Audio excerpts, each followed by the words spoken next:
आपल्या परिसरातील घडामोडी पाहण्यासाठी पाहत रहा आमची मुंबई न्यूज। 20 वर्ष राजकारणाची आमदारकीची फार सुंदर गेली। 10 वर्षात आम्ही संघर्षातच राहिलो। नंतर 5 वर्षामध्ये अर्धा पिरियड आमचा मंत्रिमंडळामध्ये गेला। आता नवीन सगळ्यांशी जुळलं आमचं। मी कोणत्या पक्षाबरोबर राहिलो नाही भाऊसाहेब, तुमच्याबरोबर राहिलो, मूळ पक्षाबरोबर, काँग्रेस बरोबर राहिलो। आता सुचवून घेऊन आले तुम्ही आणखी, म्हणजे काँग्रेस बरोबर राहिलो, भाजप बरोबर तर काय मत आहे। आणि आता पुन्हा कुठल्या पार्टी तुमच्या आमच्या आपण सगळे जर एकत्र राहिलो, म्हणजे सगळ्यांचे स्वभाव लक्षामध्ये आले। त्यामुळे वरती जर काम करायचं असेल तर आपल्याला मला वाटतं की नम्रपणे जर गेलो तर आपण कोणतेही मुख्यमंत्री उपमुख्यमंत्री असो आपली कामं करत असतात। आणि म्हणून कोल्हापूरला होतो मी, रात्री कोल्हापूरला होतो। कोल्हापूर आमचं अंतर 650 किलोमीटर आहे।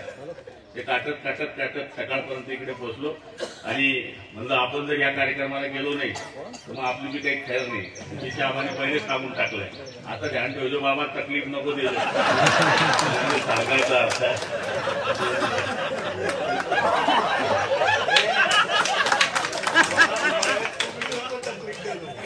ते आम्ही तर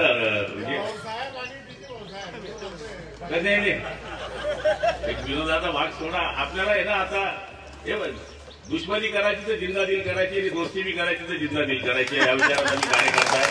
कधी आपल्याला पाहिजे असेल की खासदारकीमध्ये तुम्ही कधी सांगू शकत नाही की गुलाबराव पाटील कधी वाकडा तिकडा चालला, कधी चालणार आहे। कधी आपण फक्त वरतून जे आदेश येतात तुम्ही चूक केली असं मी मानणार नाही। मला जर उद्याच्या दिवशी पक्षाने सांगितलं तू असं कर, तुम्हाला करावं लागतं। तुमच्याकडे मागच्या काळात काही झालं असेल, पक्षाने सांगितलं माणूस करतो, त्यात काय तुमची चूक आहे असं मी मान्य करत नाही। पण शेवटी मी तुमच्या विचारधारेला जुळलेला असल्यामुळे साहजिक माझा तुमच्यावर जेवढा अधिकार आहे तेवढा अधिकार सुद्धा तुमचा माझ्यावर आहे। आणि निश्चितपणाने आपण सगळे मिळून या धरणगाव शहराचा, जळगाव जिल्ह्याचा आणि महाराष्ट्राचा विकास करण्याकरता आपल्या जळगाव जिल्ह्यामध्ये 2 खासदार, म्हणजे खासदार राष्ट्रवादी मत दिला ना लोक, शिवसेना नाही भाजपने नाही, फक्त मोदींना मत देत आहे। 5 ते 44 ठिकाणी मोदी उभे आहे।